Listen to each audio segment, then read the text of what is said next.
Do you know what the point of your life is? Most of us spend our entire lives not ever really knowing the answer to that question, hoping that by the end of them, our lives will have meant something. But if we're the same as everyone else, does that life even matter? Okay, I know I'm late to the party here. Alright, real late. But as soon as I finished episode 10, I haven't been able to get the show out of my mind. I can't stop thinking about it. I'm obsessed. I have an addiction.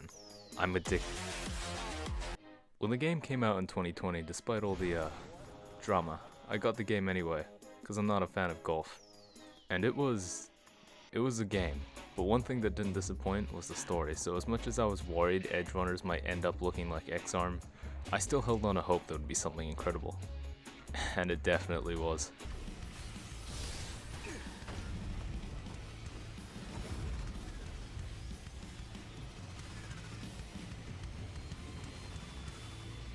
No thanks, chum.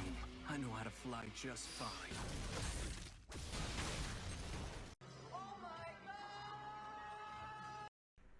Edgerunners follows David Martinez, a kid attending an expensive school just barely able to afford it, even with his mother doing everything she can to keep him there, right up until her untimely death. Left with practically nothing, he becomes an edgerunner, working criminal jobs with some pretty shady people. From the very first episode, we can see that things aren't going to turn out well. Night City is a dystopia, an absolute hellhole for the people who live there, and David is no exception. Again and again, countless characters come and go, being killed off just as quickly as they're introduced. But that can't happen to David, right? He's the main character, right? Oh. In the world of Cyberpunk, augmenting your body with all sorts of metal and chrome seems to be the norm, whether it's badass arm blades or If the idea of replacing your body parts with sketchy machinery weren't already scary enough, cyberpsychosis is a threat that looms over every chrome junkie. If your body doesn't break first, then your mind does. It's not exactly explained how or why it happens, but to put it simply, it drives the victim to insanity.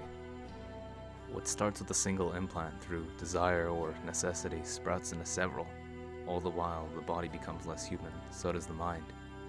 All sense of empathy, emotion, and humanity goes away, leaving behind an empty, soulless husk. What? I need the eddies. But despite being warned of this by everyone around him, David gets more and more implants anyway. Why? Well, there's one reason. I'm built different. Oh, he said the thing! Throughout the whole of Edgerunners, and even in the game, we see countless characters with even more countless aspirations. Whether it's going to the moon, or going down in history as a legend. It's the latter one David seems to be working towards, but it's hard to say that it's actually his dream. He became an edgerunner, not because he wants to be one, but because everyone else around him tells him he has a gift for it. Of course, we can't talk about the people around David without bringing up Lucy. And even though Maine is best girl, Lucy is without a doubt the most important to David. And as viewers, we can see how important this relationship is to both of them. They give each other a connection that they so desperately lacked in their life before. They give each other a reason to exist. Hell, she was literally the thing David was looking for from the start of the series, even if he didn't realize it at the time. We're all looking to live our lives in a way that we can be proud of by the time that it's over. We want to be useful, to have a reason to exist. And David's no different. So he keeps going, but he forgets the point of it all. His mum wanted him to reach the top of Arasaka, and he did. Maine wanted to become a legend, and David did it for him. Lucy wanted to go to the moon, and he sent her there. In a literal sense, he fulfills all their dreams, but if you asked any of them if they were happy with the outcome, the answer would be no. Even if David didn't do any of that, he's already changed their lives for the better just by being in them. Although his abilities may have been why Lucy welcomed him into her life, they weren't the reason why she was so heartbroken when he left it. It was him.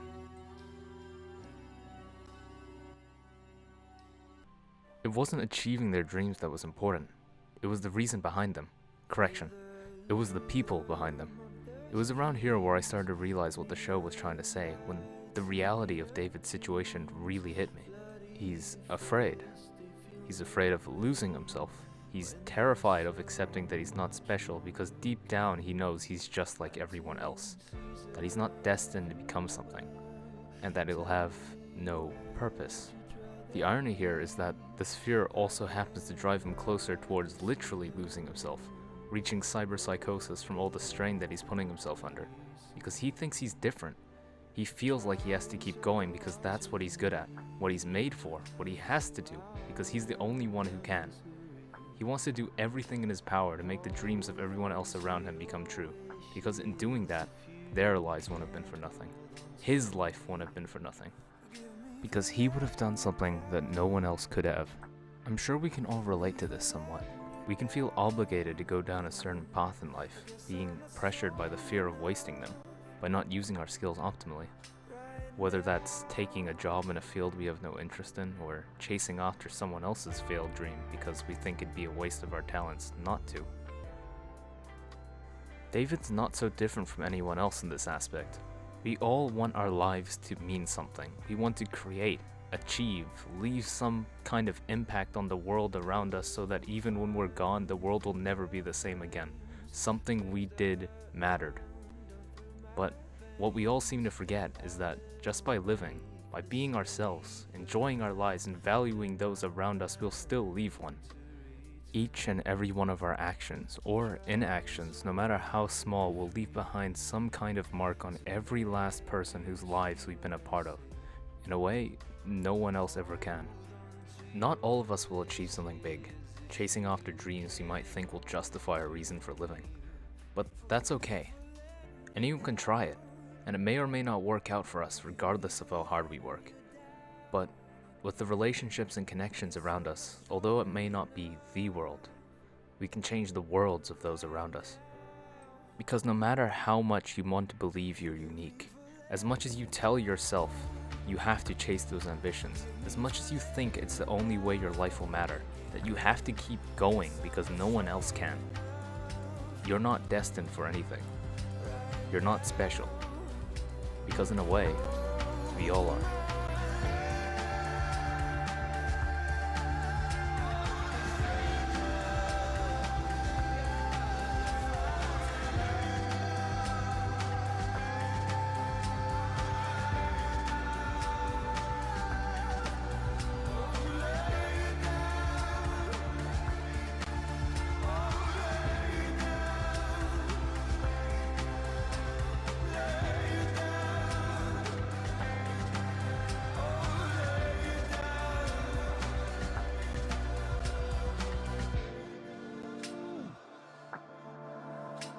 Zero out of 10. Not enough, Julio.